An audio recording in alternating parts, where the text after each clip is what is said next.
but now Republicans are stuck with Roy Moore, a nominee who has been accused of pursuing a number of women when they were teenagers and he was in his 30s. And Democrats have a real shot at winning the December 12 election with their candidate, Doug Jones, but only, they say, if the National Party stays away, or at least stays quiet. We see this as a race that Doug Jones is running.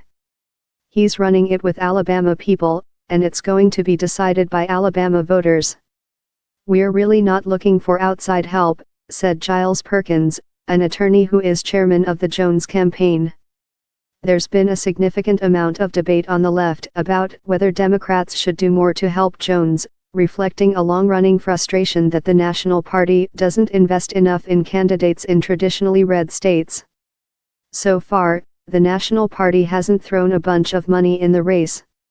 It hasn't aired TV ads.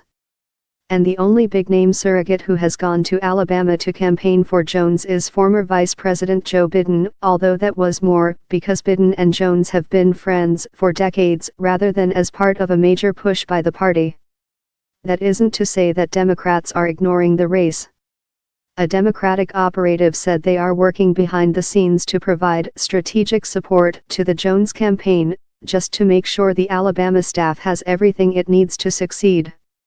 The Democrats have been doing a lot, but focused on the fact that Doug Jones has put together a really good campaign, said Senator Chris Van Hollen, DMD, who is leading the Democratic Party's campaign efforts in Senate races this cycle. So we're doing what we can to support Doug Jones' campaign. From day one, we've been encouraging people to help him. But I think the story of this campaign is Doug Jones has put together a great organization.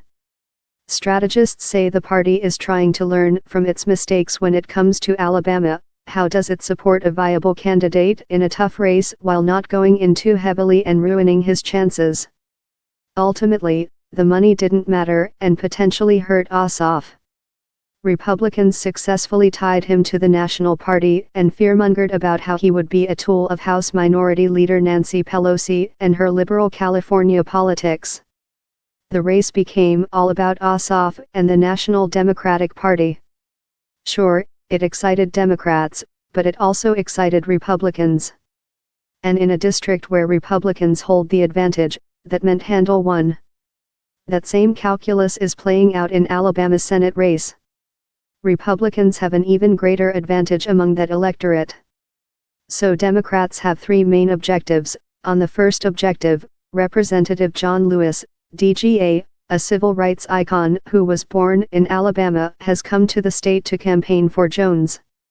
Jones has been campaigning in urban areas with heavy African American populations, and he's been emphasizing his record as a U.S. attorney who prosecuted the Ku Klux Klan.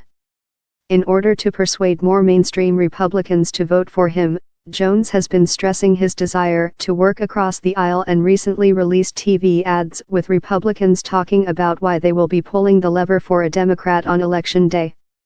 He is not going hard after